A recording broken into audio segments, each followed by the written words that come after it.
Hi guys, हम 9th class से हैं। हमने स्वचालित street light and traffic light बनाई है। हम इससे यह दर्शाना चाहते हैं कि थोड़ा जोर से जो ट्रैफिक लाइट्स के रूल हैं वो सभी फॉलो करें। और जैसे कि ये ग्रीन लाइट है जिससे हम ये दर्शाना चाहते हैं ये चलने का प्रतीक रहती है। जो ये रेड लाइट है या रुकने का प्रतीक रहती है। और येलो लाइट जो है कि चलने के लिए तैयार रहने का प्रतीक रहती है। इससे हम ये दर्शाना चाहते हैं कि जो ये रोड है इस पर ग्रीन लाइट जल रही है, इससे आप इस रास्ते पे जा सकते हो। और जैसे कि इस पर रेड लाइट जल रही है, आप इस रास्ते पे भी नहीं जा सकते। इसका मतलब आप यहाँ पे रुकना है। जो कि ये ब्लैक और येलो पट्टी है, हम इसका मतलब ये होता है ये अंधेरे में दिखने के लिए जो स्ट्रीट लाइट है। हम इनसे ये बताना चाहते हैं कि जिस किसी के पास में रात में लाइट नहीं हो गाड़ी में, तो वो स्ट्रीट लाइट की मदद से अपने रास्ते पे जा सकता है। की हेल्प से बनाया है। सातों का नाम बताइए आप। सातों के नाम है वीरेंद्र राजपूत, महेंद्र राजपूत, सुमित सेन एंड देवराज गुजर, सोनू मीना, विकास मनोरे, Sanjay, Shivam Lohia.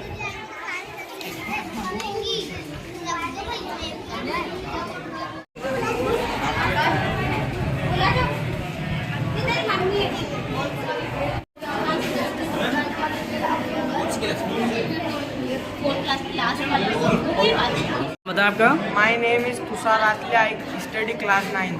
My name is Yuvraj Singh Sisodia. My name is Roshni Nagar. आपने प्रोजेक्ट बनाया इसके बारे में बताएं। कि हमने प्रोजेक्ट बनाया प्रकाश सीधी रेखा में गमन करता है। जैसे कि सूर्य का प्रकाश प्रतिदिन सीधी रेखा में गमन करता है। जैसे आप देखिए हमने 3 गड्ढे लिए, 3 गड्ढे में आपको प्रकाश दिखाई दे रहा है।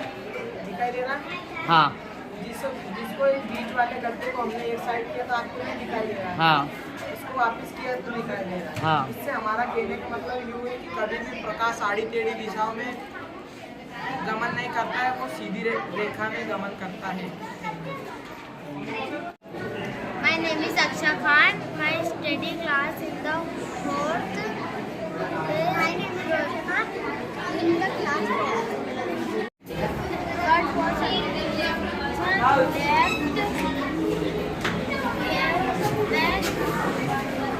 Garika Rajput. I study in class 8. My name is Pratyaksha Mehra. I study in class 8. Second है ट्रोपोस्फियर, थर्ड है स्ट्रेटोस्फियर, फोर्थ है मेसोस्फियर, फिफ्थ है थर्मोस्फियर और लास्ट है एक्सोस्फियर। क्या चीज़ है ये पूरा बताएं इस बारे में। ये जो वायुमंडल रहते हैं वो है। ये एक्सोस्फियर है, ये troposphere. 0 to 10 means 62 degree Fahrenheit to 5 degree Fahrenheit. फिर थर्ड वाला है 11 to 31 मीन्स का है -60 degree Fahrenheit to 5 degree Fahrenheit. Fourth है मेसोस्फियर। ओके, नाम बताएं आपका।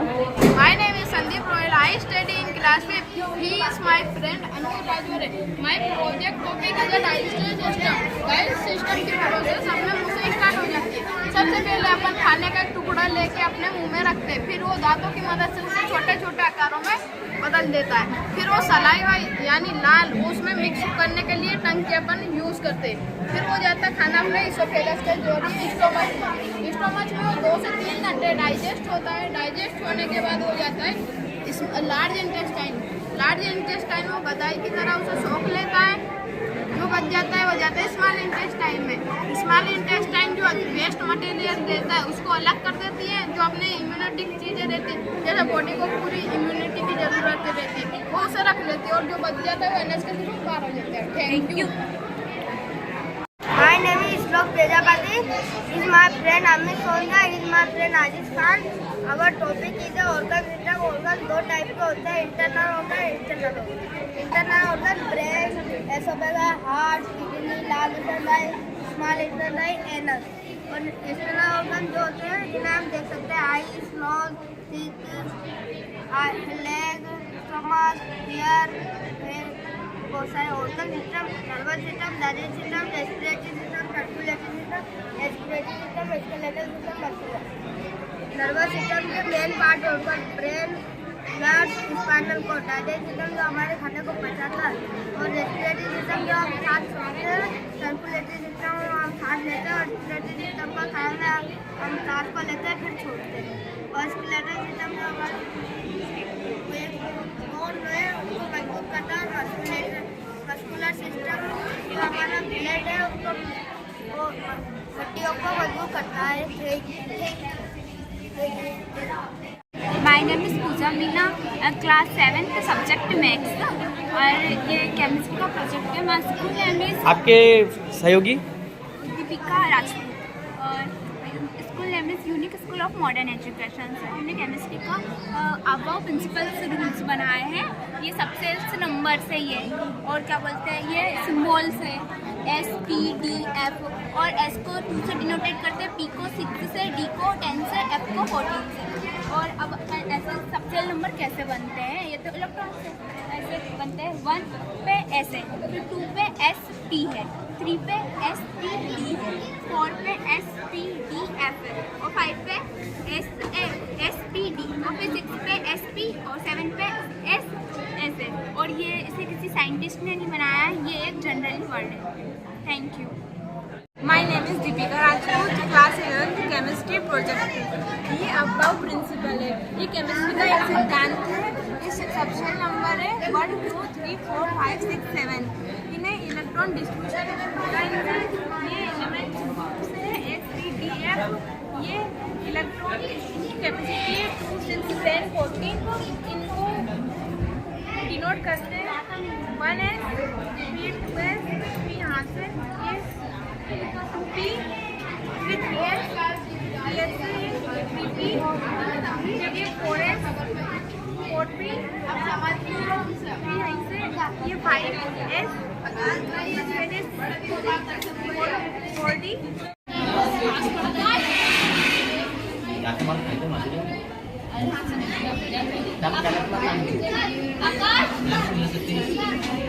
नाम बताइए आपका, क्या व्यवस्था है, पूरा बताइएगा आप, है ना?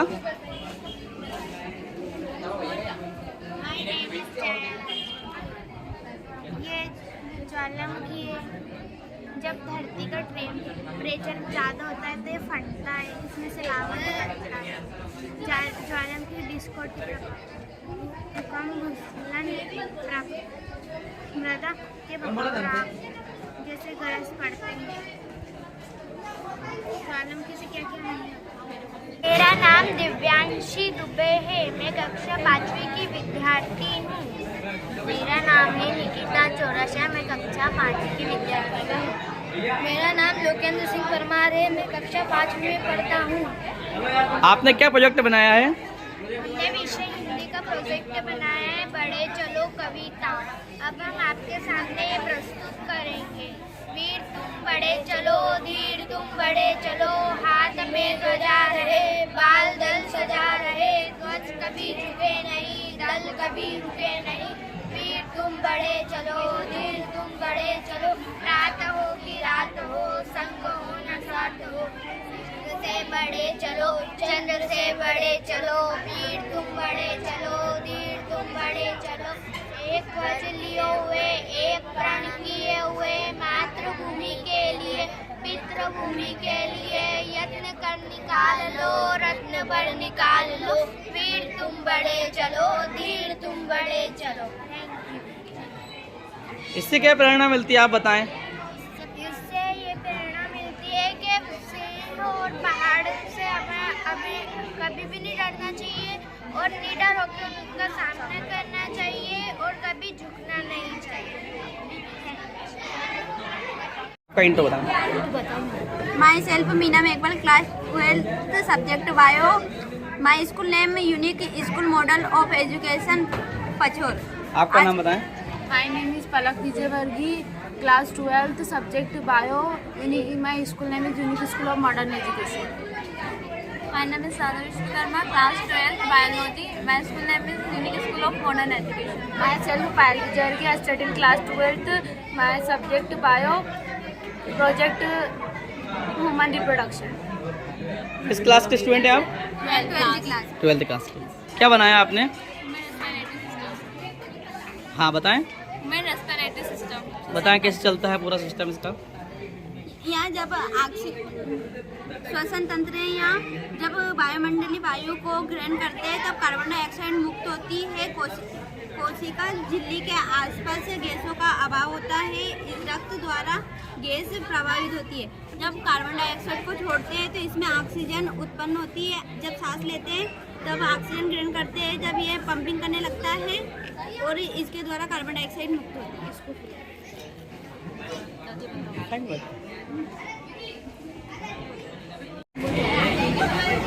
ये पंपिंग करता है, जब श्वसन करते हैं ना, जब ये पंपिंग करता है। आपका जो प्रेजेंटेशन है यूट्यूब पर चलाएंगे हम, आपको कोई आपत्ति तो नहीं है? नहीं।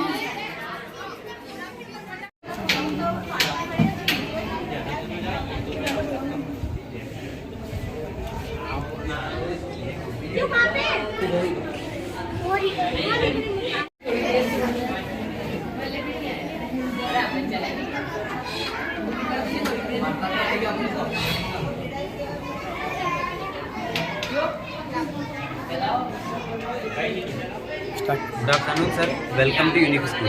इस प्रोजेक्ट के माध्यम से हम ये बताना चाहते हैं कि हर शहर में, हर गांव में एक गौशाला हो जिससे पशु सुरक्षित और स्वस्थ रह सकें। हम देखते हैं हमारे शहर में पशु ऐसे घूमते हैं, पन्नी या अन्य रासायनिक सामान खाकर वे मर रहे हैं।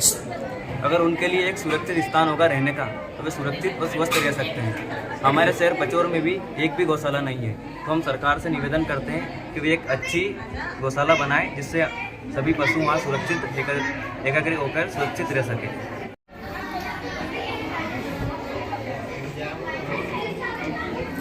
नमस्कार प्रिय दर्शकों, हम दिखा रहे हैं आपको यूनिक ग्लोबल मॉडर्न स्कूल के बच्चों के द्वारा बनाया गया प्रोजेक्ट, जिसको आप देखिए। अब बच्चे किस तरह इसको एक्सप्लेन करेंगे उसको भी आप बड़ा गौर से ध्यान से सुनिएगा। हम एक एक बच्चों से आपकी बात करवाएंगे कितनी मेहनत से इन्होंने प्रोजेक्ट बनाया है। पंखा, कूलर, लाइटिंग की व्यवस्था, पानी, साथ में कुआं, बैलगाड़ी, साथ में खेत के बाद में भूसा घर के बाद में किसान के रहने के लिए भी इन्होंने यहाँ पे घर बनाया है। और साथ में ऊपर गाय का एक फोटो लगाया हुआ है, देख सकते हैं, डेमो लगा हुआ है। ये एक एक प्रेजेंटेशन को कैसे देते हैं अब आप समझिएगा इनकी जुबानी से। धन्यवाद, देखते रहिए आप हमारा YouTube channel. Good afternoon sir, welcome to unique school. Myself Nakul Raj Singh Parmar, student of class 12। इस प्रोजेक्ट के माध्यम से हम बताना चाहते हैं कि गायों के लिए एक गौशाला हर गाँव में, हर शहर में होनी चाहिए जिससे गायें सुरक्षित और स्वस्थ रह सकें। हम देखते हैं कि हमारे शहर में गौशाला की व्यवस्था नहीं है, जिससे गायों को बहुत ही कष्ट सहना पड़ रहा है। गाय को पन्नी वन्नी खाकर गायें मर भी रही हैं। तो पचौर के सभी जनप्रतिनिधियों से मैं निवेदन करता हूं कि वे पचौर में एक अच्छी गौशाला बनाएं जिसमें सारी सुख सुविधाएं हों, गाय स्वस्थ और सुरक्षित रह सके। इन सुविधाओं के बारे में परमजीत राजपूत आपको बताएंगे। Paramjit Rajput, in study class 12। ये देखिए हमारा कुआं, इससे हम पानी स्टोर कर रख सकते हैं। कोई सा भी मौसम हो, पानी की वजह से हम सिंचाई कर सकते हैं और गायों के लिए अन्य खाद्य पदार्थ उगा सकते हैं। बताएं। My name is Rajesh Rohela, मैं कक्षा 12th का छात्र हूँ। मैं आपको गौशाला में खेत के बारे में बताना। गौशाला में ज़मीन होनी चाहिए जिससे हम अपने गौ माताओं को भोजन खिला सकें, जैसे कि चरी घास उगा सकें खेतों में। इसलिए उनके लिए अच्छी वैरायटियों के बीज बो सकें हम खेतों में। ये गौशाला में हमारा सबसे इम्पोर्टेंट पार्ट है हमारे गायों के लिए, भोजन के लिए। My name is Arim Rohila, class 12। इस गोबर से जैविक खाद बन सकता है और अपनी ज़मीन में डाल सकते हैं तो फसल उपलब्ध हो सकती है। गौशाला से निकले हुए वेस्ट मटेरियल को हम बेस्ट मटेरियल बना सकते हैं। बेस्ट मटेरियल में से निकले हुआ गोबर और गौमूत्र को हम सप्लाई कर बेच सकते हैं, जिससे यहाँ काम करने वाले वर्कर्स की सैलरी आ जाती है। गौशाला का आधा खर्च तो इन वेस्ट मटेरियल से ही निकल जाता है।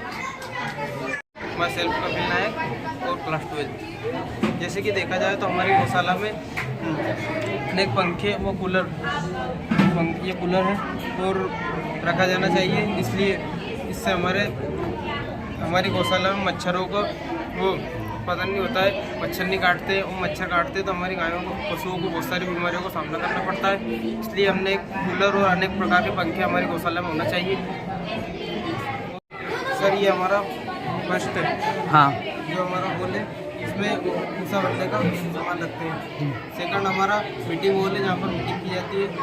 और थर्ड हमारा चौकीदार के लिए रखा गया है। और एक और हमारा ये डेमो है जो गाय जो दूर से दिखाई दे सके पूरे एरिया में कि यहाँ गौशाला है।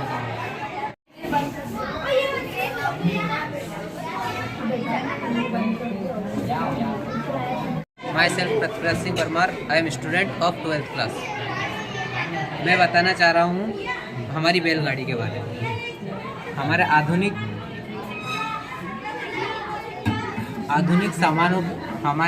सामान प्रदूषण को बढ़ाए जा रहे हैं और हमारे जो सांस्कृतिक सामान थे उनसे ना किसी प्रकार का प्रदूषण होता था और हमारे बैलों के लिए कुछ काम भी होता था। उन लोगों का उस कारण व्यायाम भी हो जाया करता था। और बैलगाड़ी से हम किसी प्रकार का सामान इधर उधर ले जाना कर सकते हैं। हमें ट्रैक्टर का इस्तेमाल कम करना चाहिए।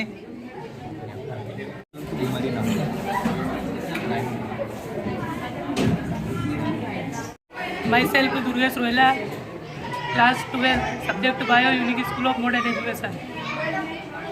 मैं देखिए आप मैं समझाना चाहता हूँ कि जैसे मैं आपको समझाना चाहता हूँ कि गौशाला में अनेक सुविधाएँ की जा रही है। जैसे पशुओं के लिए तेल का उपलब्ध है और पशुओं को डेली रोज नहलाया जा सकता है और वायरस से बचाया जा सकता है।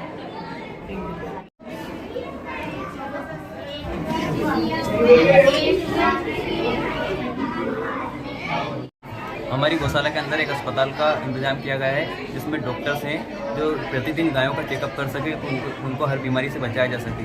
प्रतिदिन उनका चेकअप होने से वे बीमार नहीं होंगे और स्वस्थ और सुरक्षित गौशाला में रहेंगे। हम सरकार से निवेदन करते हैं कि हमारे शहर बचौर में एक अच्छी से अच्छी गौशाला बने जिसमें सभी गायें सुरक्षित और स्वस्थ गौशाला में रह सके। लाइक, शेयर, कमेंट, अवश्य करें। वीडियो को ज़्यादा से ज़्यादा शेयर करें। धन्यवाद। My name is Kuldeep Sharma, class 11 school unique school of modern education. My name is Pankaj Rohila, class 11 maths, unique school of modern education Pachore. क्या प्रोजेक्ट है आपका, दर्शकों को बताएंगे आप अच्छे से? सर हमारा हाइड्रोजन गैस उत्पन्न करने की कुछ विधियाँ है जिसमें सर हमारे भैया करेंगे। ये हमने लेमन जूस ले लिया, नींबू का रस और एक गुब्बारे में बेकिंग सोडा ले लिया। हमने एक गुब्बारा लिया, इसमें बेकिंग सोडा डाला। अब इसको हम इसमें मतलब मिक्स करेंगे। ये वाटर में क्या है इसका? ये लेमन जूस है। लेमन जूस है। हाँ, नींबू का रस। नींबू का रस, ठीक है। इसको जैसे ही मिलाएंगे हम तो इसमें हाइड्रोजन गैस उत्पन्न होगी, ये ऑटोमेटिकली। हाँ, वही हाइड्रोजन गैस हल्की गंध वाली होती है जो हमारे मतलब वाहनों में पेट्रोल डीजल बनते हैं उसमें काम आती है ये गैस। ये ऊपर देखो, आपका चेहरा दिखना चाहिए, ऊपर ले आओ उसको। अब इसके बारे में थोड़ी डिटेल बताएं आप, क्या मिलाया था आपने इसमें? इसमें सर हमने पहले लेमन जूस लिया, हाँ, नींबू का रस, वो एक गुब्बारा लिया, उसमें बेकिंग सोडा डाला और उसको दोनों को मिक्स किया तो उसमें हाइड्रोजन गैस उत्पन्न हुई। जो मतलब हाइड्रोजन गैस हमारे वाहनों को डीजल पेट्रोल आदि में काम आती है और ये हल्की होती है। धन्यवाद। My name is Akash Parmar, class 11 maths, unique school of modern education Pachaur. My name is Anand रातले, class 11 maths, unique school of modern education. Project क्या है आप हमारे दर्शकों को अच्छे से बताएंगे? हम आज सोडियम क्लोराइड के बारे में बताना चाहते हैं, इसकी क्या क्या जानकारी है। सोडियम क्लोराइड ये हमारा नॉर्मल वाटर है। अब इसमें हम सोडियम क्लोराइड, इसमें वाटर की मात्रा कम है, सोडियम क्लोराइड की मात्रा ज़्यादा देंगे। और इसमें वाटर की मात्रा ज़्यादा है, सोडियम क्लोराइड की मात्रा कम है। सोडियम क्लोराइड यानी नमक, अपना नमक। अब नॉर्मल वाटर में अपन किसी भी ऑब्जेक्ट या किसी वस्तु को डालेंगे तो उसका जो द्रव्यमान है उसका वजन वो ज़्यादा दिखेगा, ये नॉर्मल है। और अब सोडियम क्लोराइड के पानी में अपन किसी भी ऑब्जेक्ट को डालेंगे तो उसका द्रव्यमान कम हो जाए, वजन घट जाए। जैसे कि इसमें वाटर की मात्रा ज़्यादा थी उसकी कम थी तो इसका द्रव्यमान घट गया। जैसे हम मनुष्य शरीर में बताना चाहते हैं कि सोडियम क्लोराइड की मात्रा कभी अपन मनुष्य के शरीर में बढ़ जाती है तो उसका वजन द्रव्यमान आपूर्ति कम हो जाता है, इसलिए। धन्यवाद। आपका? Payal Sharma from class 12। My name is Madhu Pandey from class 12। My name is Raveena Goyal from class 12। उत्सर्जन तंत्र है जिसका कार्य होता है हमारे शरीर में अपशिष्ट पदार्थ को बाहर निकालना, उसे ही उत्सर्जन तंत्र कहा जाता है। हमारे शरीर में 2 किडनियाँ होती है, लेफ्ट एंड राइट। इनका कार्य होता है हमारे खून को साफ करना। उसके बाद धमनी और शिराएं होती है। धमनी का कार्य हमारे शरीर में रहता है, मतलब ऑक्सीजन युक्त ब्लड सर्कुलेट करती है, और शिराएं हमारे शरीर में CO2 युक्त ब्लड सर्कुलेट करती है। इसके बाद ये यूरेटर है जिसके द्वारा वेस्ट ब्लड रहता है वो यहाँ यूरिनरी ब्लैडर के पास पहुँचता है और फिर यूरेटर के द्वारा टॉयलेट के रूप में बाहर निकाल दिया जाता है।